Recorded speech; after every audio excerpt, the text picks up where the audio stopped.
আর টিপু, আপনাকে শুভ সকাল। আপনি যেমন বলছিলেন যে এটা হিমালয়ান সমতল অঞ্চল বলা হয় এই পঞ্চগড়কে, যেহেতু হিমালয় খুব কাছেই রয়েছে, তো হিমালয়ান যে হিমবায়ু সেইটার প্রভাব কিন্তু এই জেলায় পড়ে, ফলে কিন্তু শীতের তীব্রতাটা বাড়ে। আমি যদি দেখাই আজকের চিত্রটা, তাহলে দেখবেন যে ঘন কুয়াশায় কিন্তু আচ্ছাদিত হয়ে পড়েছে পুরো পঞ্চগড়, এবং এই কুয়াশা কিন্তু কখন কেটে যাবে সেটিও বলা যাচ্ছে না। আমরা পূর্ব আকাশে এখনো কিন্তু সূর্যের মুখ দেখা মেলেনি, সূর্য কখন উঠবে সেটাও এখন পর্যন্ত বলা যাচ্ছে না, কিন্তু ঘন কুয়াশায় কিন্তু আচ্ছাদিত হয়েছে সবকিছু। এবং এই কুয়াশা কিন্তু বিকেল থেকেই শুরু হয়, আবছা আবছা কুয়াশা জমতে থাকে,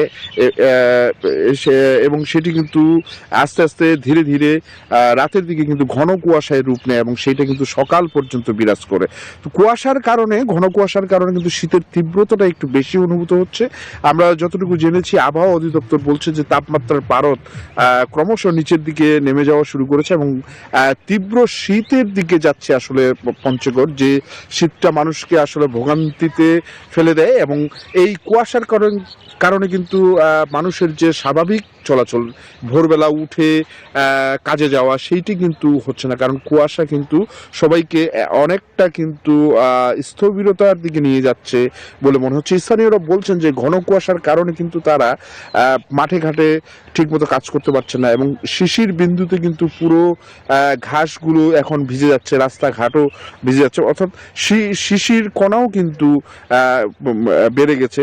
তো আমরা যদি এখন আবহাওয়া অধিদপ্তর যেটা বলছে যে আরও কয়েকদিন পরেই কিন্তু একটা বড় ধরনের শৈত্যপ্রবাহ এই জেলার উপর দিয়ে বয়ে যেতে পারে।